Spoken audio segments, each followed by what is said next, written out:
मीनल जो है वो एक कार 2,50,000 में खरीदती है और उसको बेचती है 3,48,000 में।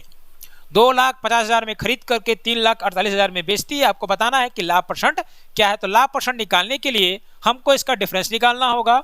तो डिफरेंस अगर हम लोग निकालते हैं तो 8 में 0 गया तो 8, 4 से 5 जाएगा ना, एक कैरी लिए तो यहाँ पे 14, 14 में से 5 गया तो क्या बच गया, 9 बच गया, और यहाँ पर 2 में से 2 गया तो 0, यानी कि 98,000 का यहाँ पर बेनिफिट हो रहा है। और ये 98,000 का बेनिफिट किस में हो रहा है, तो 2,50,000 पर हो रहा है। तो यहाँ पर लिखना होगा 2,50,000, गुना कर दीजिए 100। तो ये 2 जीरो से हमारा ये 2 जीरो कैंसिल, इस जीरो से हमारा ये जीरो कैंसिल हो जाएगा, ये जीरो से हमारा ये जीरो कैंसिल हो जाएगा। 980 को भागा देना है कितना से, 25 से भागा देना है। तो 980 को अगर हम लोग 25 से भागा देंगे तो हमारा आंसर निकल कर आएगा 39.2%। अब हम लोग बनाएंगे क्वेश्चन नंबर 2। क्वेश्चन नंबर 2 में क्या कह रहा है, एक व्यक्ति कुछ वस्तु को P प्रति दर्जन के भाव से खरीदता है तथा P/8 प्रति वस्तु के भाव से बेच देता है, उसका लाभ प्रतिशत ज्ञात कीजिए। यानी कि P रुपया में वो क्या कर रहा है, 12 ठो खरीद रहा है, और P/8 में वो क्या कर रहा है, 1 पीस बेच रहा है।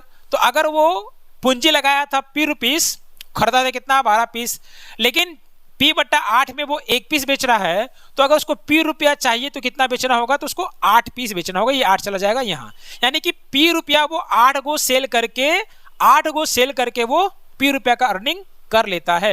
यानी कि अगर हम देखें तो P रुपए के पूंजी यानी कि 8 पीस का पूंजी में उसको 4 का बेनिफिट हो जाता है। तो 4 यहाँ लिखेंगे, गुना कर देंगे यहाँ पर हम लोग, 100 कटेगा, 4 एकम 4, 4 दूना का 8, और ये कट जाएगा हमारा 50 बार में। तो हमारा आंसर क्या निकल कर आएगा, 50%, जो कि ऑप्शन नंबर सी में दिया हुआ है। अब हम लोग बनाएंगे तीसरा नंबर क्वेश्चन। तीसरे नंबर क्वेश्चन में क्या करा, एक व्यक्ति ने कोई वस्तु 891 में बेचकर लागत मूल्य का 1/10, लागत मूल्य का 1/10 का मतलब ये हुआ कि लागत मूल्य अगर 10 था तो वो लाभ कितना कमा रहा, 1 कमा रहा है।